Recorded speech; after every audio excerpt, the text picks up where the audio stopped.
1991년도에 있던 일이다. 포항시 땡땡동에 위치한 M아파트. 이 M아파트는 시공을 할 때부터 심상치 않은 일들이 많이 일어났다. 착공에 들어가 완공이 될 때까지 여기서 일하던 인부를 포함하여 그곳에서 놀던 아이들까지 10여 명이 죽어나갔다. 공사장에서 사고로 죽는 것은 당연한 일일 수 있겠지만 이들은 그곳에서 사고로 죽은 것이 아니다. 모두가 같은 장소에서 이상한 여자와 만난 후 며칠을 못 넘기고 죽고 만 것이다. 타인은 어린아이 할 것 없이 모두가 심장마비였다. 유가족들의 말을 인용한다면 이들은 하나같이 그 여자가 이런 행동을 했다고 한다. 나는 어디에 사는데 당신 어디 살죠? 만나서 반가웠어요. 하고 인사를 하곤 돌아갔다고 한다. 그리곤 그 여인을 만난 후 길어야 2, 3일을 못 견디고 전부 눈을 감았다는 것이다. 하여튼 그런 일이 발생했지만 유가족들 외엔 큰 관심거리가 되지 못했고 공사는 계속 진행되었다. 1년여가 지나고 M아파트는 27개 동으로 드디어 완성되었다. 사람들은 위치가 좋고 돈이 된다는 이유로 앞다투어 입주를 시작하였고 분양 이틀 만에 거의 모든 입주자가 결정되었다. 그렇게 모두들 입주하였고 이곳에서의 이상한 사망 사건은 그들의 뇌리에서 없어지고 있었다. 그렇게 3개월쯤 지났을까 이상한 일이 일어났던 곳, 즉 12동에서 돌연 사람들이 죽어나가기 시작했다. 첫 번째 의문의 죽음. 1401호에 사는 신혼부부 중 남편. 맞벌이를 하는 이 신혼부부는 아침마다 둘이서 조깅을 했다. 그날도 어김없이 새벽 조깅을 나갔고 코스는 매일 달리던 뒷산 등산로였다.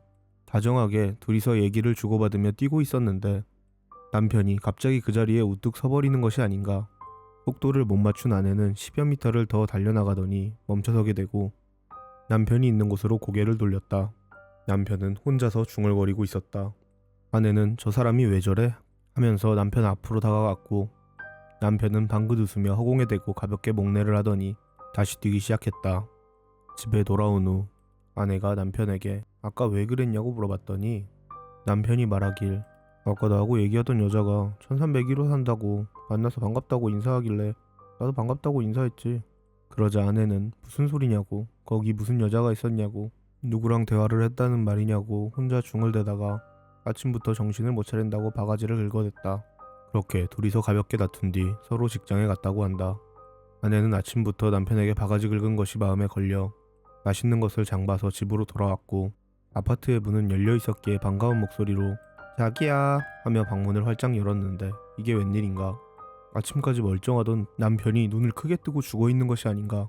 아내는 비명을 지르며 그 자리에 주저앉아 버리고 비명 소리를 들은 옆집 아줌마가 뛰어나와 봤지만 남편이 죽어있는 것은 현실이었다.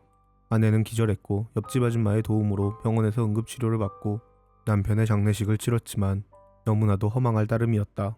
아침에 멀쩡하던 남편의 죽음에 이건 말도 안 된다며 눈물을 흘리고 있던 아내는 문득 아침에 남편이 봤다던 1301호 여자가 생각났다. 그리하여 소복을 입은 채 부랴부랴 1301호에 가봤더니 그곳은 거의 유일하게 아직 입주가 되지 않은 빈집이었다. 그럼 남편이 보았다는 새벽의 그 여인은 대체 누구란 말인가?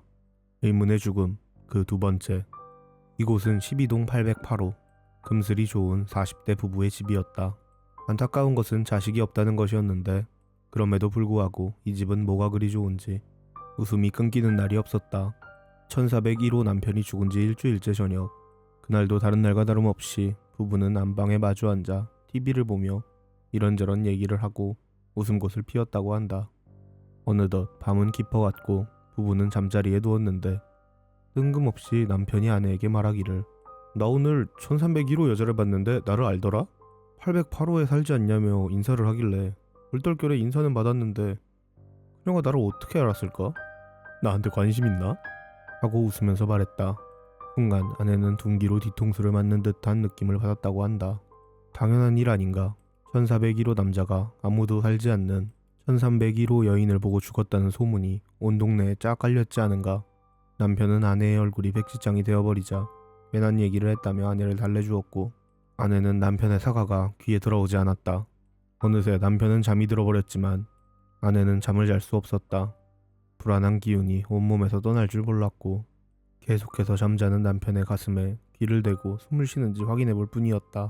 그렇게 반복하는 동안 시간은 흘렀고 아내도 의지와는 상관없이 어느새 남편의 가슴에 귀를 댄 채 잠이 들고 말았다.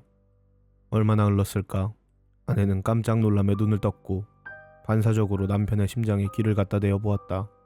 아니나 다를까 남편은 숨을 쉬지 않았다. 아내가 고개를 들어 남편의 얼굴을 쳐다보니 두 눈을 크게 뜬 채 허공을 쳐다보고 있었다. 아내는 경악에 찬 목소리로 울부짖으며 남편을 흔들어 보았지만 남편은 죽은 눈으로 허공을 바라볼 뿐이었다. 의문의 죽음 세 번째. 드디어 사람들이 웅성거리기 시작했다. 12동에 사는 사람들이 겁을 먹기 시작한 것이었다. 사람들이 하나둘 집을 내놓기 시작했지만 소문은 벌써 천리만리 퍼진 상태라 M 아파트 자체에 오기를 꺼려했다.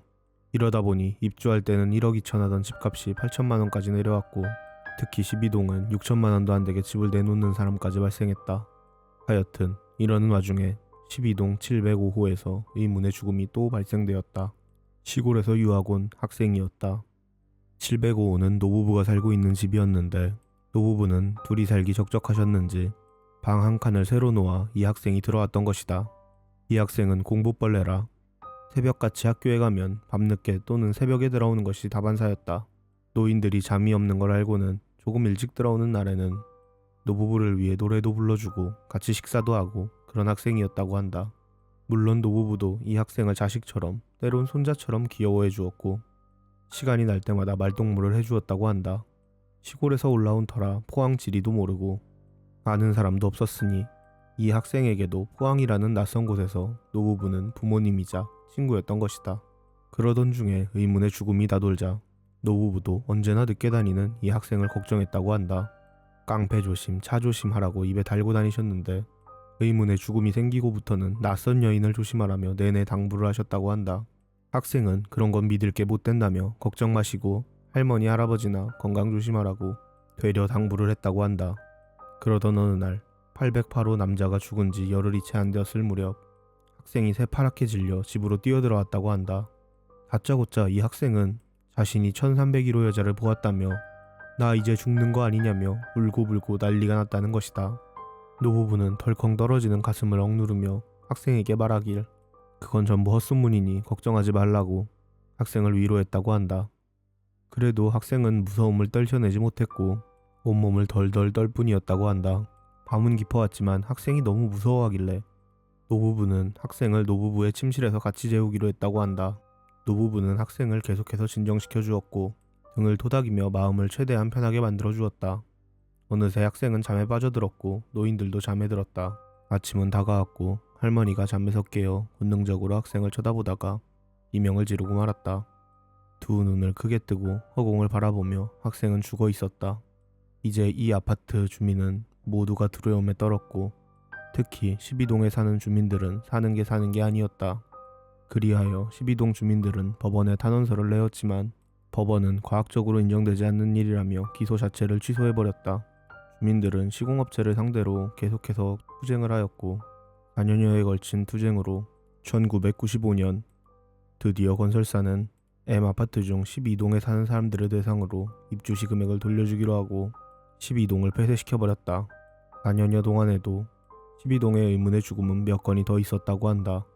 지금도 M아파트에 가보면 27개 동 중 12동만 존재하지 않는데 믿지 못할 이야기지만 12동이 폐쇄된 후부터는 의문의 죽음을 더 이상 볼 수가 없다고 한다.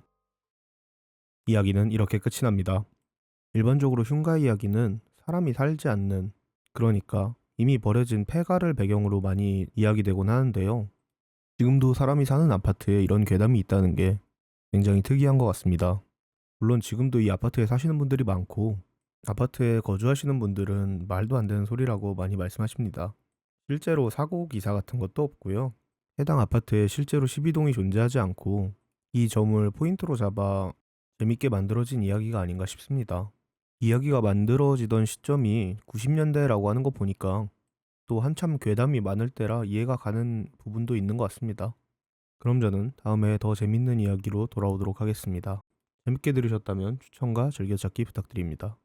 이야기꾼 이씨였습니다.